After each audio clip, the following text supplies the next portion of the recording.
Biashara yoyote inahitaji time, ndio maana tunaita kama uwekezaji. Kwa hiyo kwenye hichi kilimo cha boutique, vitu vya kwanza vya msingi zaidi ni lazima uwe na wazo imara la kufanya hii aina ya biashara. Kwa sababu gani? Itakuchukua muda kidogo, miaka 3. Hii ni kwa spishi mpya siku hizi ambayo imefanyiwa hybrid, lakini kwa ile boutique ambayo tunasema natural inaenda mpaka miaka 15.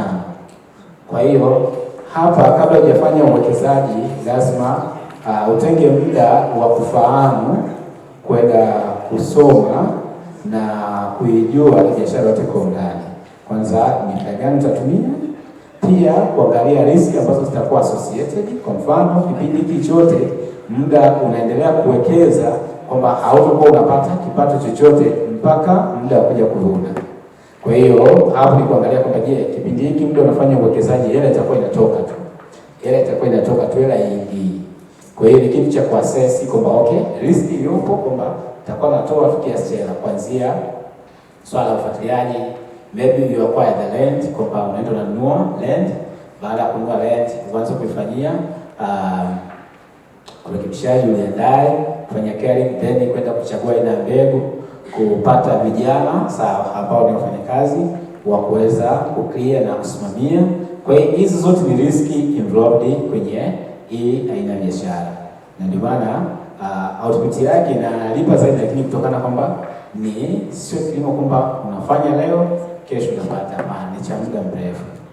Kwa hiyo kitu cha kwanza ni kujiandaa kimawazo kwamba kuna kipindi utakuwa haupati kipato, hela itakuwa inakutoka zaidi. Na kwa mfano ikitokea labda moto umesababisha kuungua, ni hasara, na ndio maana prevention measures zinakuwa nyingi, kama kuweka fire break, pia kutenga eneo kubwa.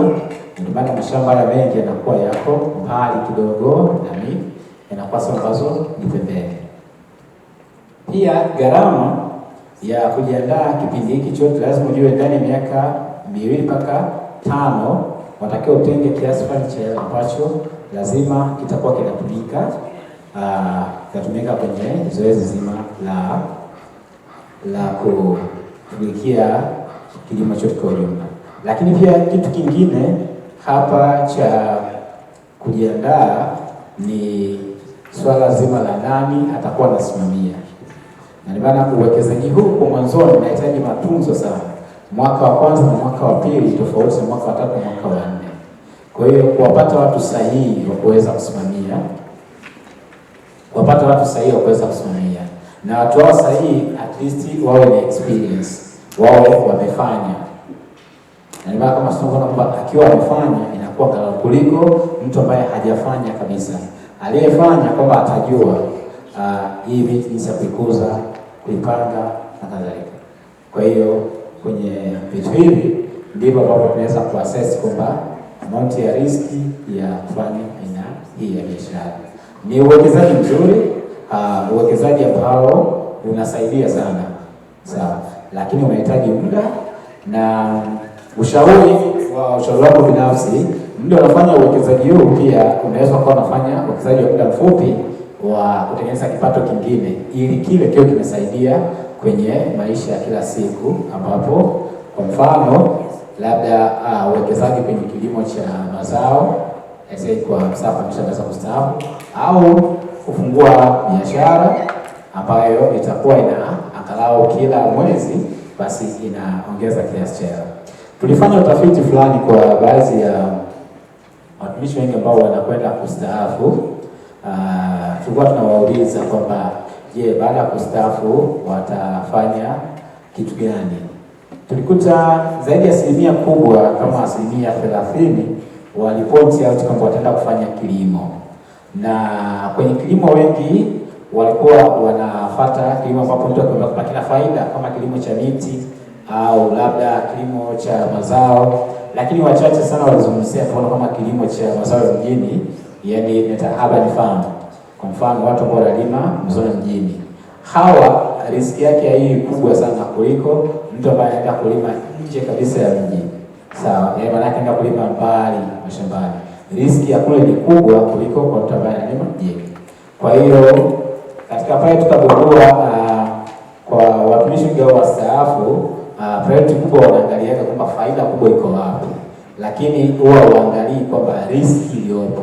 Ndio unaweza kuona kwamba venture nyingi au biashara nyingi ambazo zinakuwa zimeanzishwa na watumishi baada ya kustaafu huwa mwanzo zinaanza vizuri, baadaye zinasuasua kwa sababu kuto assess hizi riski vizuri. Ila wale ambao wanafanikisha, kwa mfano tuna mstaafu mmoja Njombe, yeye anamiliki mashamba mengi sana. Yeye aliassess riski, baada ya kuassess akafanya. Sasa hivi ana kama miaka 78 hivi, ana mashamba mengi sana barabara kuelekea Songea. Yeye kafanya ni kwamba aliangalia kwamba uwekezaji ambao atamfanya, kwa kitu cha kwanza akawa ananunua ardhi kwa wale wenyeji. Baada ya hapo akaandaa, akatafuta vijana ambao kweli wanajituma. Baada hapo akapanda miti. Baada ya kupanda miti, sasa hivi wanavuna utovu, na sasa hivi kuna shamba lingine la mitiki amelianzisha ambapo bado lipo kwenye katika labda kuhudumia. Labda nimejibu. Na ardhi tukitaka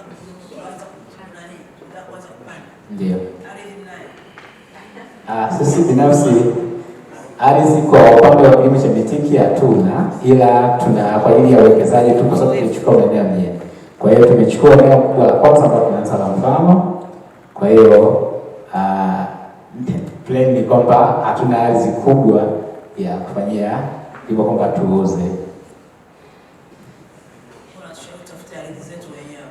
Nashauri utafute zako mwenyewe, lakini hapa fanya due diligence ya kutosha, kwa sababu kuna baadhi ya maeneo unaweza kuambia ni mapori tengefu. Lazima ujue zile aina za ardhi sehemu husika. Ukaenda sehemu ukaanza kugombana serikali kwamba umeshaweka uwekezaji, kumbe ile sehemu serikali imeshaweka kwamba ni pori tengefu au ni sehemu ambapo kwa baadaye patakuja kufanyika uwekezaji fulani. Kwa hiyo ni muhimu pia kuassess ardhi gani kwenye mikoa ambayo nimeizungumzia, kwamba kuna sehemu ambazo tutachagua ardhi na maeneo mengi sana. Kwa mfano kwa vijijini, ukishaipata hakikisha unaenda kutengeneza hati. Hii ni kutokana na swala zima la migogoro. Kuna hati za aina mbili. Unaweza kwenda kutengeneza hati ile ya kimila, ambapo hati ya kimila utaitengeneza kwa kutumia serikali ya kijiji. Baada ya kupatia hati ya kudumu. Hati ya kimila haina kikomo. Au unaweza kufanya hati ya kitaalamu.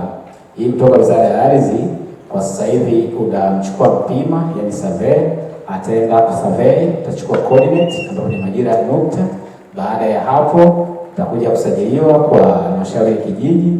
Baada ya kuisajili utapeleka wilayani, ukisajili pale unakuwa kidogo huko huru kuliko ukichukua ardhi alafu ukaweka uwekezaji mkubwa, baadaye inapokuja kutokea tatizo inakuwa ni riski. Japo ni mara chache sana kupata maeneo vijijini katokea riski kama hizo, ila kutokana na sasa hivi swala la migogoro ya ardhi inapoanza kuongezeka, mtu kisha weka uwekezaji mkubwa kama huo kwa unatarajia baada ya muda uje upate kiasi kubwa cha hela, ni vyema zaidi kuassess pia na swala la ownership. Miche tuna academy Njombe pia na Mafinga. Kwa hiyo unaweza kuwasiliana na sisi, kuna timu yetu iko kule, inaweza kuconnect. Morogoro pia kuna wenzetu ambapo sisi tulienda kujifunza nao, wana academy ambapo pia unaweza kuipata.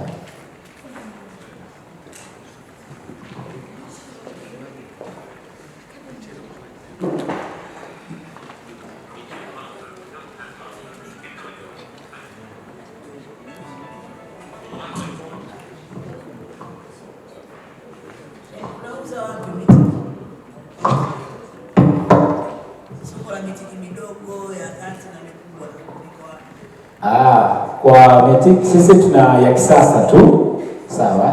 Maana sisi tumechukua hii ya kisasa zaidi, tunaifanyia kama pilot farm ili tuje tuone matunda yake kuanzia mwaka huu. Na nchi mmoja maana kile tulikuwa tunauza 5,000 mpaka 7,000. Lakini Morogoro wale wenzetu wana aina zote 3, ambapo wale kwa pia wanafanya na SUA, wana project kubwa. Sisi tulienda kujifunza kwa wale. Kwa hiyo nashauri pia kwa sisi kama mtu anahitaji, unaweza kwenda kujifunza kwa wale, pia ukaja kwetu au kutafuta sehemu nyingine. Yaani tafuta angalau sehemu 3 hadi 4 ujifunze kwa kina, ujue. Pia unaweza kukompea bei. Wale kidogo bei yao iko juu kwa sababu wameinvest zaidi na wanafanya marketing. Sisi bado tupo katika hatua ya pilot, kwa hiyo bado hatujaingia rasmi kama to do it as a business.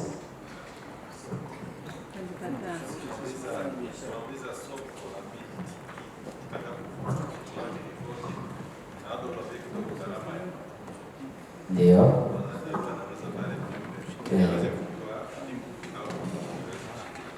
Sawa sawa. Nianze na soko.